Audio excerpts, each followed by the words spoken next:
Welcome back to the Gyrl podcast. I'm Kyra. All right, so now I am so excited to have this conversation all about reaching financial freedom. So welcome, Annette, to the Gyrl podcast. Thank you so much for having me. Fantastic. Well, this is it's such an important topic. I mean, I know people don't really like to talk about finances, but it seems like you don't want to talk about them when you don't really have a handle on them. So today we're going to talk about how to help people get on the right road to financial freedom. So let's start with you telling the audience about yourself first. Okay, yeah. So a little bit about me. I've been married for 18 years. So me and my husband, we have a blended family of 5 children. And the ages range between 16 to 29. And then we're also in another different generations. I'm in the 30s, he's in the 40s. So we're a multi-generational family. Professionally, I work in human resources as an associate human resources director. So I work with employees regarding recruitment, compensation, benefits, things like that. And then I also have my own business, Harris Financial Coaching, in which I talk to individuals regarding personal finance, just different financial literacy topics to help them get their budget on track. And I did also want to mention that we're a family of military veterans. So we have experience with, the military environment and the different benefits that are available through there as well. And that's just very unique with financial coaches. A lot of them don't have that type of military experience and knowledge of military benefits when they're talking to their clients. Well, first off, we thank you both for your service. Thank you. And secondly, so let's dive in. Let's first find out, why were you interested in personal finance and helping people? So I got interested in personal finance from a young age. When I was younger, I would watch my mother manage her finances. She was the sole source for her sister. She's one of 11. And whenever they were in financial need, she was the one that they always went to for help. They would come to her and say, I need help with, my finances. I'll pay you back during tax time. And they always did pay her back. So just from watching her, it encouraged me to want to learn more about finances and also just to be that source of relief for people that are out in the community. So when I was in high school, she encouraged me to enroll in a personal finance course. And that just encouraged me to want to learn more about personal finance. It's just managing budgets, balancing the checkbook, and just giving that service, being of service to individuals out in the community, and just seeing that smile on their face when they have that one thing that clicks when they understand something about their finances, and just them being able to open up. A lot of people, like you mentioned, don't want to have that type of conversation. So just having those conversations so that people get that sense of relief in their life. And it's very rewarding to me when someone smiles and they understand these concepts.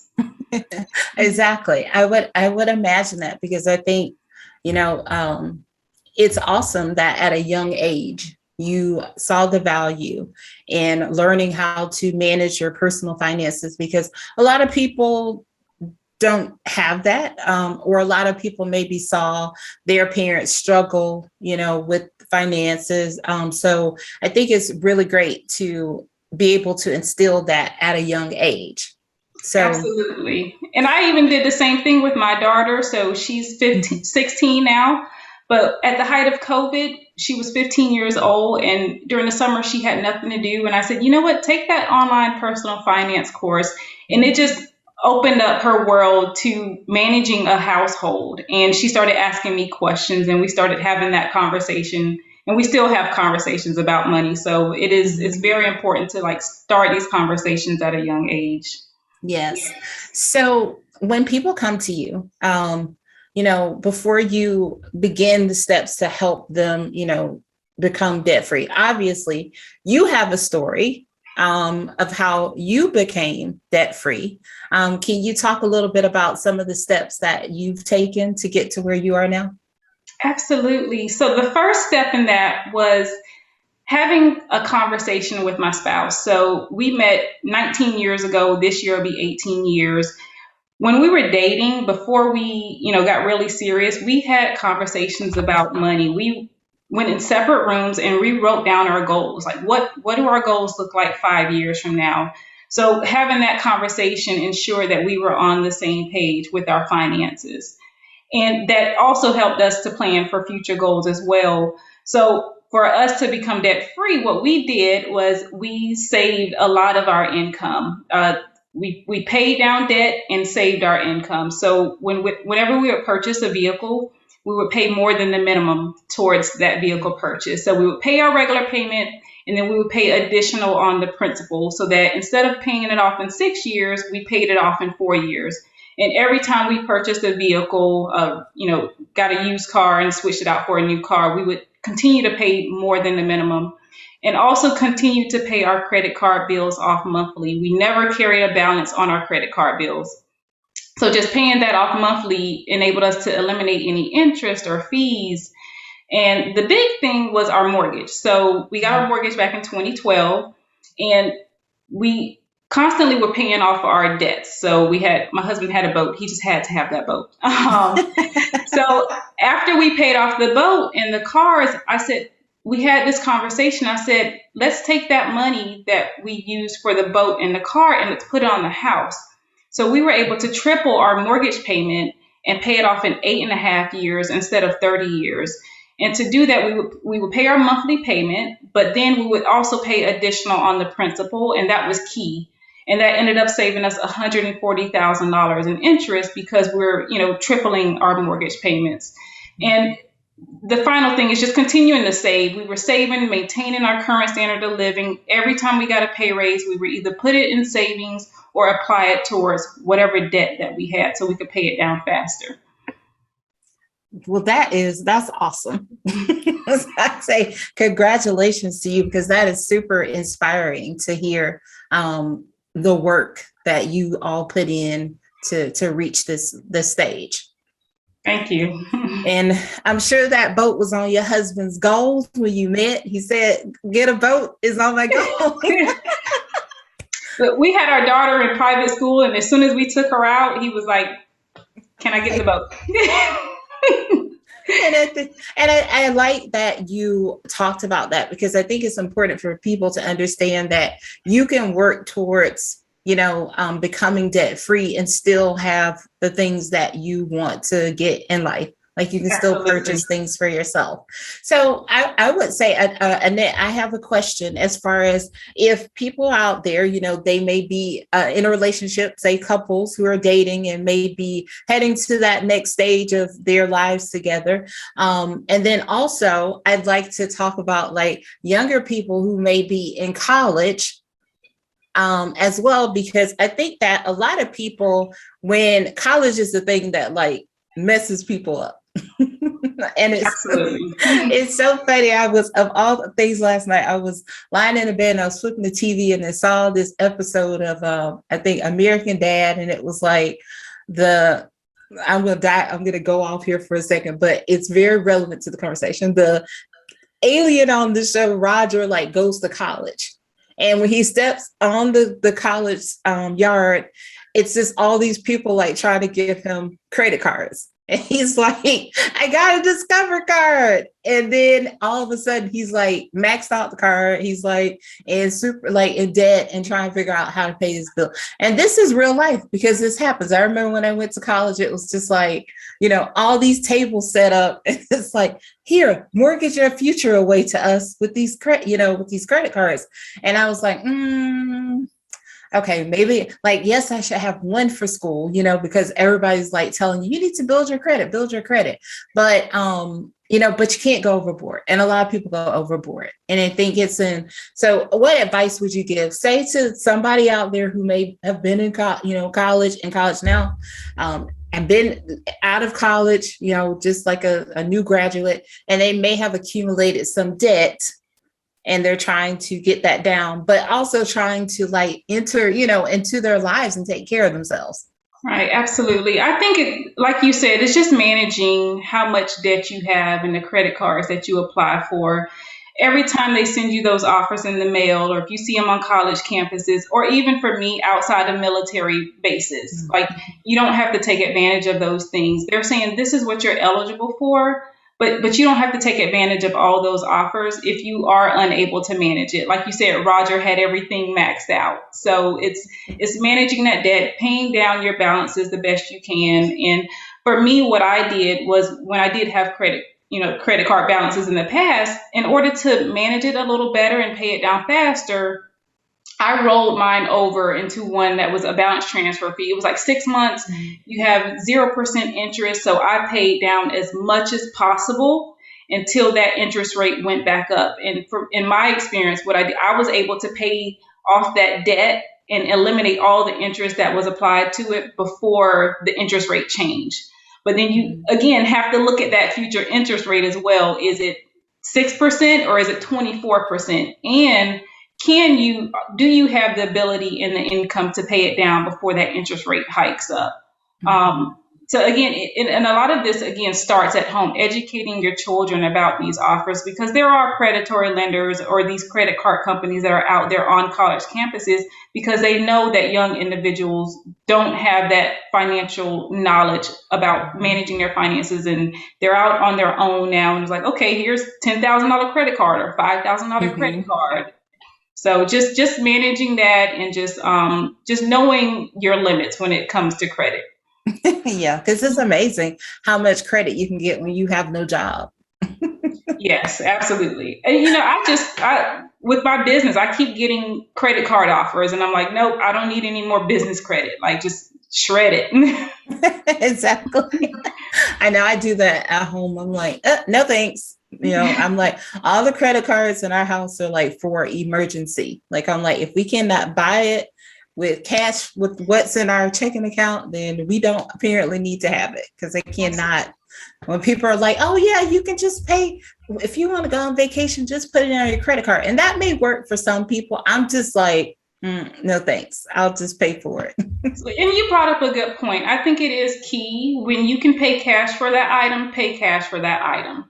Because when you make those little $20, $50 purchases, it can add up to $100, $1,000, and at the end, and you don't have the funds available to pay that balance off monthly. So it's knowing your limits, paying cash when you can, and using your credit card. Maybe just if you're in college, for emergency purchases only. Hey, if your car breaks down or something like, or if you are out of work, if you lost that part-time or full-time job, using it for emergencies only.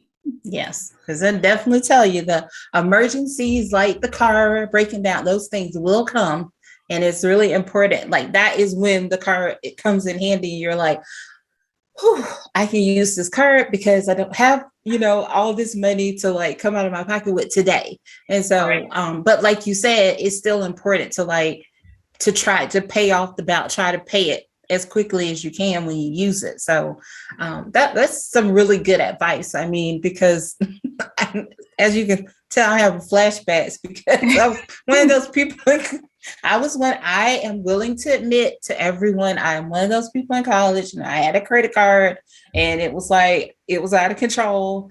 And I came out of school and I was like, who's going to pay this bill? Because like, who's got this money? Because who doesn't? Right. I don't. But, over, just with the experience, but I got to that place to where I was like, you know what? I cannot be using credit cards. Like, and that's just a personal choice for me. I mean, ball out there if you can pay it down, pay it off monthly. But just for me, I just always feel more comfortable like spending the money we have available. And even in the sense of like, I call it fun money. Like, whenever, a paycheck comes in, there's a certain amount that goes into my savings, and then there's bill money, and then like expenses for the house, and then there's like fun money. And when the fun money runs out, then you can't get anything else until there's another, pay period with more fun money. Absolutely. And that's a good point too, having that money put away in savings when you're in college, so you can eliminate the need to use a credit card. Mm-hmm. So, or if you need, you did make that extra purchase for that emergency, you can pay it off. Yeah. Yeah. All right. So let's talk about anyone out there who is listening, who is saying, oh my gosh, I'm so inspired by Annette, and I really, really want to become debt free myself. What steps would you say we need to take in order to achieve that? So I would say for this, as a couple, if you are in a relationship, have that conversation. Have a conversation about your goals with your spouse. There could be individual goals and there could be goals that you have for the family or that you want to accomplish together. So the first part is having that conversation. If you're single, writing down your goals yourself. There's the acronym SMART. So have those SMART goals: specific, measurable, action oriented, realistic, and time bound. So identifying what your goals are and the steps that you need to take to accomplish those goals, and sticking to those goals as well. And I think another part is having short-term goals and long-term goals. Mm-hmm. When you have those long-term goals, you're like, in 5 years from now, I want to have $15,000 in my bank account. But if you don't have those short-term goals that are bridging that gap between the long-term goals, it's going to make you feel a little devastated if you aren't getting there quick enough. Mm-hmm. Do you find too that people, I'm glad you said that, because I think a lot of times we set these lofty goals to say, oh, I want to pay like my mortgage off in X number of years. I'm pretty sure for you and your husband, like that was a big like goal, so what did you do to sort of like, what short-term goals did you set as it related to paying off your mortgage? So for our mortgage, so our plan was to pay our mortgage off in 10 years, and we did it in 8.5 years. So when you set these goals, you end up achieving, for the most part, you achieve them before you have that date that you have in mind. So in the meantime of paying off our mortgage, the goal was to pay off the vehicles that we had. So we had sold our vehicle to a family member. So we said, let's pay off this vehicle, let's pay off this vehicle, let's pay off the boat. So those were our intermediate goals, mm-hmm. to pay off the other debts that we had. And I think we had a furniture purchase as well. That was like a 0%, 24 months, no interest. So those were our smaller goals, were to pay off the vehicles and the furniture, and then tackle the mortgage, within that 10-year time frame. And then when we did eliminate the other debt, we were able to, add more to it. So that was how we stayed motivated, because we were accomplishing these other short-term goals. Mm-hmm, mm-hmm. Well, I think that's awesome, because at least you will see yourself like winning, like, I think I agree with that. Because like at one point, for us, like when we were getting ready to purchase this last house that we moved in a couple of years ago, we were like, at the time we did have some credit card, we were like paying down all these credit cards, putting the credit cards up, away, put it in the safe. So it is only for emergency. And that's when, having that bigger goal of saying, well, we want to sell this house and get this house, allowed for us to be able to like focus on what we needed to do to get what we wanted. Not to get what somebody wanted us to have, but like to get the home, that we wanted for, our future. So I agree with you, because when you see those little things and then you see like your credit score changing, you're like, oh, this, okay, yeah, keep doing it, keep going. Absolutely. And, and I think another thing we did too was delayed gratification. Mm-hmm, mm-hmm. So we've always wanted to travel, and I was like, hey, I want to go on a cruise, but it was like we had these other goals first. So we traveled locally, like we're in Florida, we traveled to Georgia, we traveled within Florida. And then once we had these debts paid off, that's when we started actually traveling. So now we're able to travel. Yes. The kids enjoy the local travel. So, and then now we're enjoying the travel with the children. So, right, outside of the country and things like that. So I think that delayed gratification is key. I actually really am glad that you said that. I love that, because it is about sacrifice. Like, you don't meet the goals without some form of sacrifice. And yes, you could have been out there traveling, but then you would not be debt free. Absolutely. And like you said, now we don't put our vacations on credit. We do payment plans, or we pay totally cash for them. Mm-hmm, mm-hmm. Yeah. I mean, and that's, there are so many opportunities, and especially like if you want to fund traveling. I mean, like you said, you've got, travel agencies, or you can do that. I mean, gosh, there are things online now. I saw like, yes. I forget what, like those, whatever those, you can buy it, plane tickets on like 4 payments. And I was like, where did this come from? But I mean, but it's great to have because people need to be able to experience, things without going into debt. Right. And Absolutely. And we tie it into our budget. Those payment plans, mm-hmm. we're like, okay, this is in our budget for this month. Yes, yes.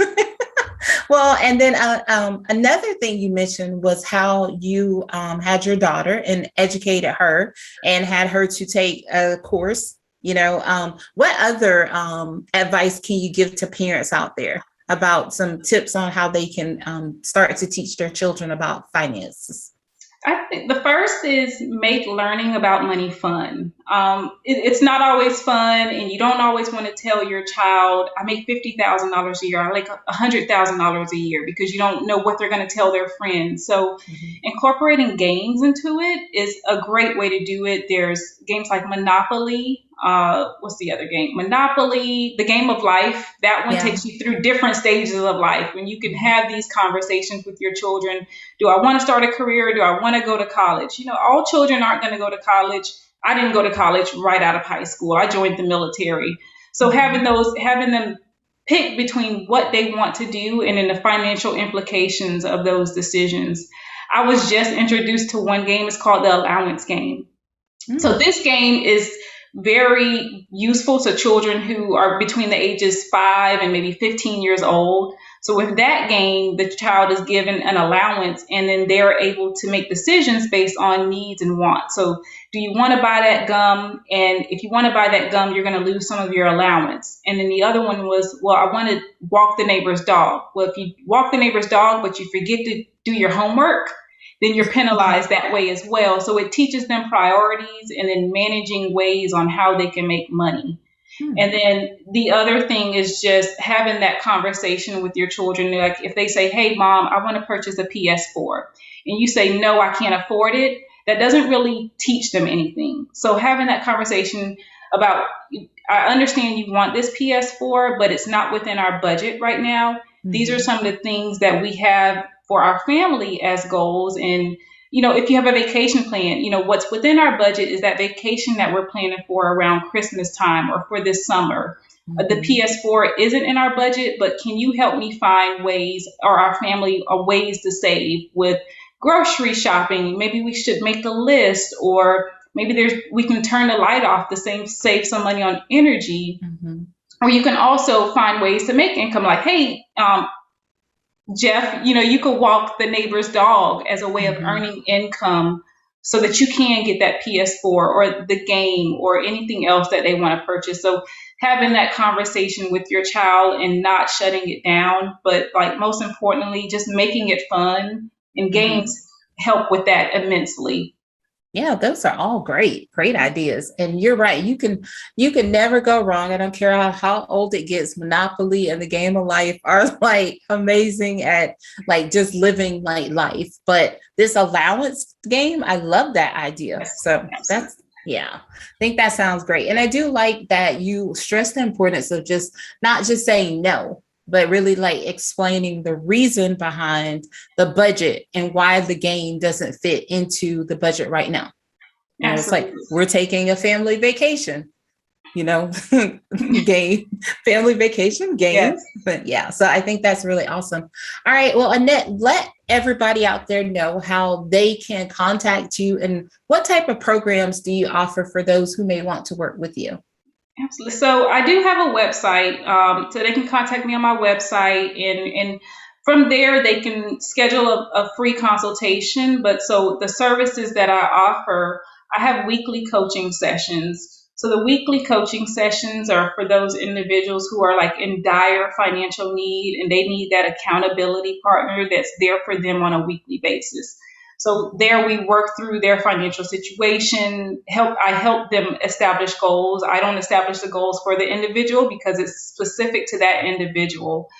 And then if they don't need weekly, if they just need a semi-monthly check-in, I do semi-monthly financial coaching as well, where we work through their goals on a semi-monthly basis. Same process as the weekly, but it's just not that immediate urgent need where you need that person that's there holding your hand on a weekly basis. And then for those individuals who know what their goals are, they just need different ideas about how to accomplish some long-term goals. about retirement planning, working on increasing their income with their employer. I have monthly coaching sessions as well as a monthly touch point with them. And then there's also those individuals who don't want to do coaching right away. So I offer a course that's available for them. So that's for those individuals who just aren't comfortable just having that conversation yet. So it's a passive way for them to establish a budget, identify their net worth, and establish some goals for themselves and understand the basics of finances about saving, budgeting, and starting to invest in their retirement. And then the final thing is I have a pick my brain session where you have these burning questions where you don't need a designated coaching session, but you just want to answer some of those unanswered questions just right away. So that's a 1 hour where you pick a topic and we just go over, bounce ideas off of each other. I give you ideas, you come up with your own ideas on how you can just move forward with your finances, your employment, and any other topic that they wanted to talk about during those sessions. Awesome. There are a lot of options out there for you all to choose from. And can you please tell us what your website is? So it's www.harriswealthcoach.com. Awesome. And I will make sure to drop this in the show notes as well so that you can click through and get to Annette easily. Well, this has been so great. Thank you so much. It's definitely, I think, a topic that is so important to just our futures, to just understand our finances. And I think you can always learn, no matter what age, no matter what you've gone through and experienced in life, but there's still the opportunity to learn how to be better. Absolutely. All right. Well, now we're going to move into our final segment, which is 5 things. So 5 things with Annette. It gives me an opportunity to ask you 5 questions, take us a little bit deeper into understanding who you are. So my first question is my favorite question. How do you start the day? Okay, so I start my day, you may think I'm a little crazy, 4:30 in the morning, Monday through Friday. I get up and I exercise. I'm on a treadmill for about an hour and a half, and that's my time to myself, where I'm walking on the treadmill, I'm doing Spanish, watching television, and just getting my mind in order started for the day so I can, take care of my health and also that self-care. And then after I do my treadmill walk, I do yoga as well so that I can just recenter myself before the day starts with all the... Yes. All right. I like it. I like it a lot. So what is one goal that you've set for yourself this year? So my goal for this year, I mentioned I have a course that's out there, but my goal for this year is to develop a course for transitioning military veterans. So a lot of military veterans, their health care is free, their benefits, their retirement benefits are included. So I want to create a course that explains employer benefit offerings to them and also how they can manage their finances now that they're transitioning out of the military. It's a new normal for them.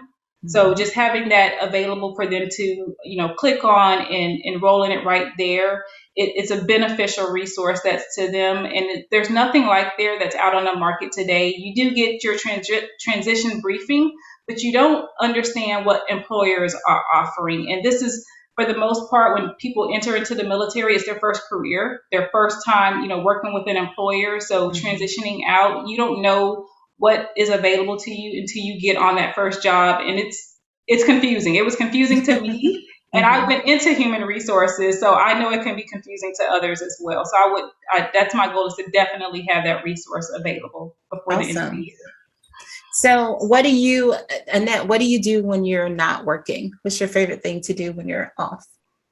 So Spanish. So I'm trying to learn Spanish. I'm intermediate in Spanish. So that's something I've been working on for about a year and a half now. So Spanish and also yoga. Again, if I have any time throughout the day to just recenter myself, I do yoga, and that just helps me to refresh myself again.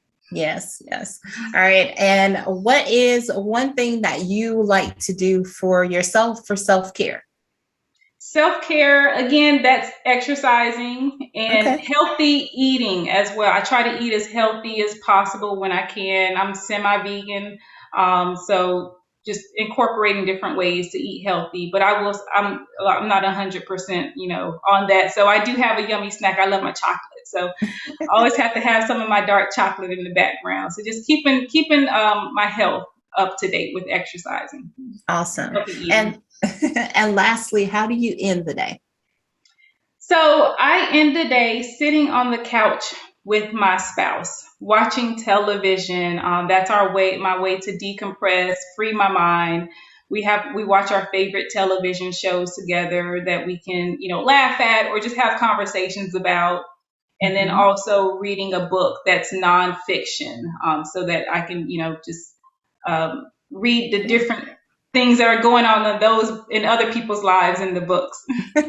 Right. I am right there with you. I'm like, sometimes life is real. So I need to definitely love to watch TV so I can just and read books that are just is